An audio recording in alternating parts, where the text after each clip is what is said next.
समय बदल रहा है दोस्तों, और इस बार बदलाव का केंद्र है हम सबका भविष्य, हमारी मेहनत का असली प्रतिफल यानी पेंशन। नमस्कार साथियों, मैं रवश कुमार और आप देख रहे हैं प्राइम ईपीएस, एक ऐसा मंच जहां हम सिर्फ खबरें नहीं बल्कि उन खबरों की गहराई लेकर आते हैं जो आपकी जिंदगी पर सीधा असर डालती हैं। अगर आप मानते हैं कि सच्ची पत्रकारिता वही है जो जनता की आवाज बने, तो इस चैनल को जरूर सब्सक्राइब करें, क्योंकि आज हम जिस रिपोर्ट पर बात करने जा रहे हैं वह देश के करोड़ों पेंशनर्स और कर्मचारियों के जीवन में नया सवेरा लेकर आने वाली है। यह रिपोर्ट किसी अफवाह या अधूरी जानकारी पर नहीं, बल्कि ठोस फैसलों और सरकारी दस्तावेजों पर आधारित है। देश भर में लाखों परिवारों की निगाहें पिछले कई सालों से सिर्फ एक उम्मीद पर टिकी थीं। क्या कभी सरकार उनकी आवाज सुनेगी?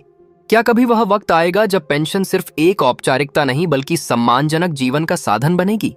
और आज वह समय आखिरकार आ गया है। सरकार ने एक साथ 3 ऐसे बड़े निर्णय लिए हैं जो भारत के पेंशन ढांचे की तस्वीर बदलने वाले हैं। पहला फैसला ईपीएस 95 पेंशन योजना में न्यूनतम पेंशन बढ़ाने का है।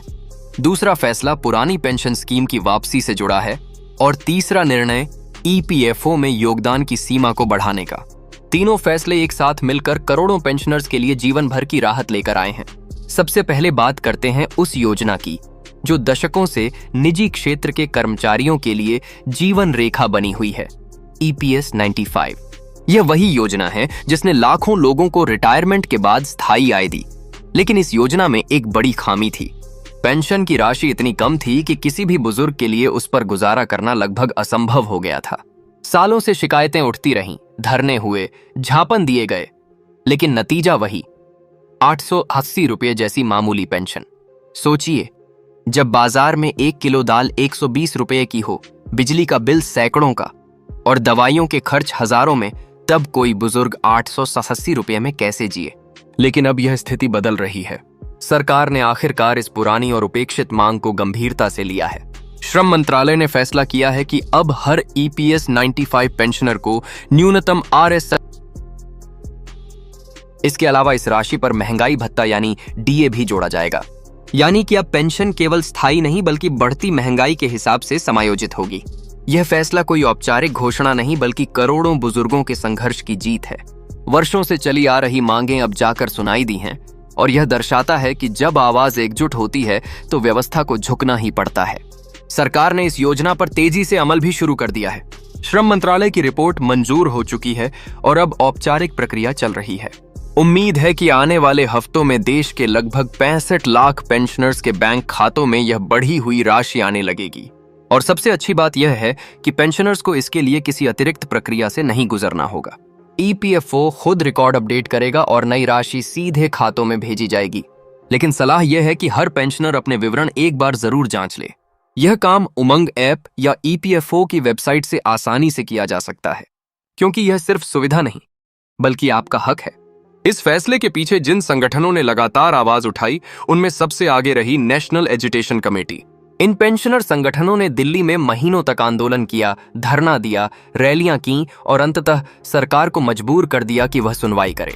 इसी का नतीजा है कि जनवरी में पेंशनर्स के प्रतिनिधियों ने वित्त मंत्री निर्मला सीतारमण से मुलाकात की और न केवल न्यूनतम पेंशन बढ़ाने की मांग रखी बल्कि बेहतर स्वास्थ्य सुविधाओं का भी प्रस्ताव दिया। उस बैठक के बाद ही उच्च स्तरीय समिति गठित हुई जिसने जुलाई तक अपनी रिपोर्ट सौंपी और अक्टूबर में इस पर अंतिम मुहर लगी। अब यह ऐतिहासिक फैसला अमल के चरण में है। इसी के साथ एक और बड़ा कदम, वह फैसला जो सरकारी कर्मचारियों के लिए किसी सपने के सच होने जैसा है, पुरानी पेंशन स्कीम की वापसी। साल 2004 में जब नई पेंशन स्कीम एनपीएस लागू हुई थी, तब यह कहा गया था कि इससे व्यवस्था पारदर्शी होगी। लेकिन हुआ इसका उल्टा। नई स्कीम ने कर्मचारियों से पेंशन की गारंटी छीन ली। अब उनकी रिटायरमेंट की आय बाजार के उतार चढ़ाव पर निर्भर थी। एक ऐसी अनिश्चितता जो हर ईमानदार कर्मचारी के जीवन में असुरक्षा का कारण बन गई। 2 दशक तक यह असंतोष धीरे धीरे एक लहर बनता गया। आखिरकार सरकार ने इस गलती को सुधारने का फैसला किया। अब केंद्र सरकार ने पुरानी पेंशन स्कीम को दोबारा लागू करने का निर्णय लिया है। इसका फायदा उन सभी कर्मचारियों को मिलेगा जो 2004 के बाद नौकरी में आए थे। यह वही वर्ग है जो पिछले 20 सालों से अपने भविष्य को लेकर असमंजस में था। अब उन्हें भी वही भरोसेमंद पेंशन व्यवस्था मिलेगी जो पहले सरकारी कर्मचारियों को दी जाती थी। एक तय राशि, जीवन भर की गारंटी और आर्थिक सुरक्षा का कवच। यह सिर्फ एक वित्तीय फैसला नहीं बल्कि कर्मचारियों में विश्वास और स्थिरता का पुनर्निर्माण है। सरकार इस योजना को लागू करने के लिए विशेष समिति बना चुकी है जो तकनीकी और प्रशासनिक पहलुओं को सुलझा रही है। लक्ष्य है कि फरवरी 2026 से पहला भुगतान शुरू हो जाए। इतना ही नहीं, केंद्र सरकार बैकडेट से पेंशन देने पर भी विचार कर रही है, यानी जिन कर्मचारियों को एनपीएस के तहत कम राशि मिली उन्हें पुरानी स्कीम के मानकों के अनुसार भरपाई की जा सकती है। इसका अर्थ यह होगा कि कई कर्मचारियों को एक साथ मोटी रकम भी मिल सकती है। यह उनके लिए किसी बोनस से कम नहीं होगा। इन कदमों का असर राज्य सरकारों पर भी पड़ा है। राजस्थान, हिमाचल प्रदेश और छत्तीसगढ़ पहले ही ओल्ड पेंशन स्कीम को लागू कर चुके हैं और अब अन्य राज्य भी दबाव में हैं। देश भर के कर्मचारियों में एक नई उम्मीद जगी है कि अब उनके बुढ़ापे की चिंता खत्म होगी। विशेषज्ञों का कहना है कि यह फैसला सरकारी नौकरियों को फिर से आकर्षक बना देगा, क्योंकि युवाओं के बीच स्थायी पेंशन की गारंटी दोबारा भरोसे का प्रतीक बन गई है। अब बढ़ते हैं तीसरे बड़े सुधार की ओर, ईपीएफओ के योगदान की सीमा में बदलाव।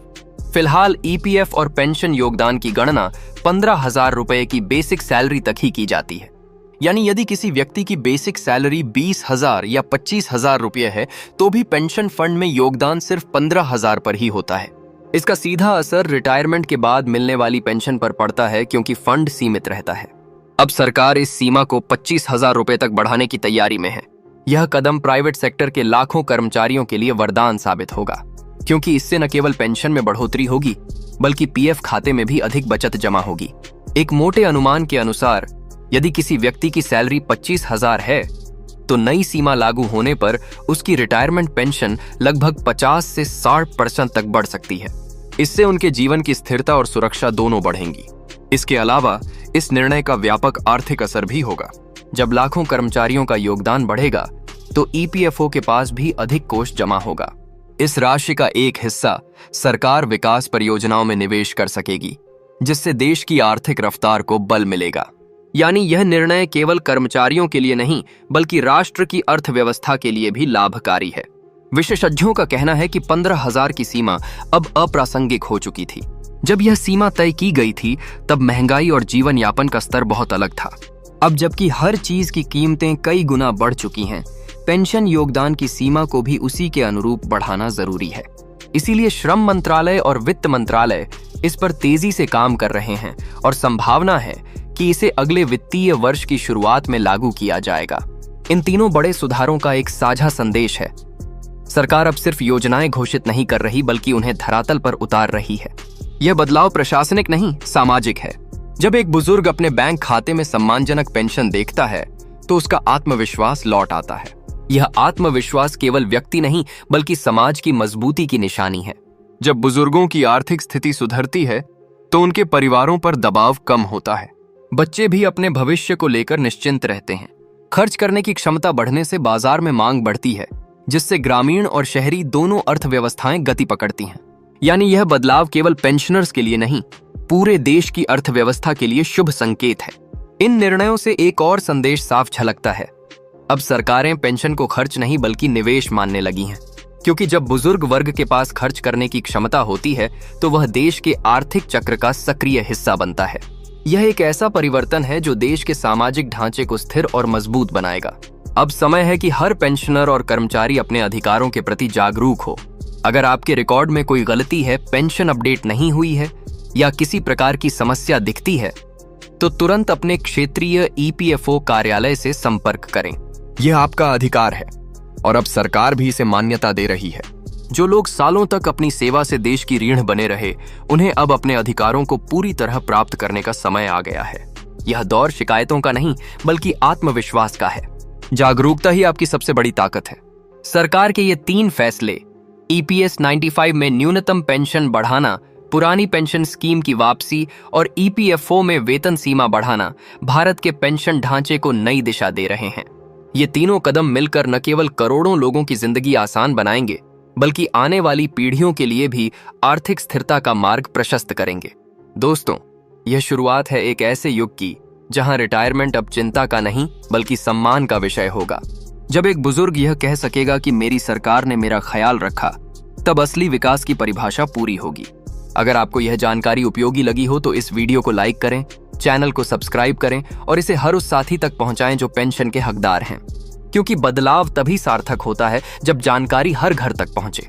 हमारा लक्ष्य सिर्फ खबरें देना नहीं बल्कि आपको सशक्त बनाना है। आपकी जागरूकता ही हमारी ताकत है और आपका भरोसा हमारी प्रेरणा। यही वह मंच है जहां आपकी आवाज सरकार तक पहुंचती है, जहां हर पेंशनर को उसका हक दिलाने की कोशिश होती है। देश तभी आगे बढ़ेगा जब उसके बुजुर्ग सुरक्षित और सम्मानजनक जीवन जिएंगे। यही है प्राइम ईपीएस का वादा। हर खबर आपके हित में, हर तथ्य आपके भविष्य के लिए। धन्यवाद। जय हिंद।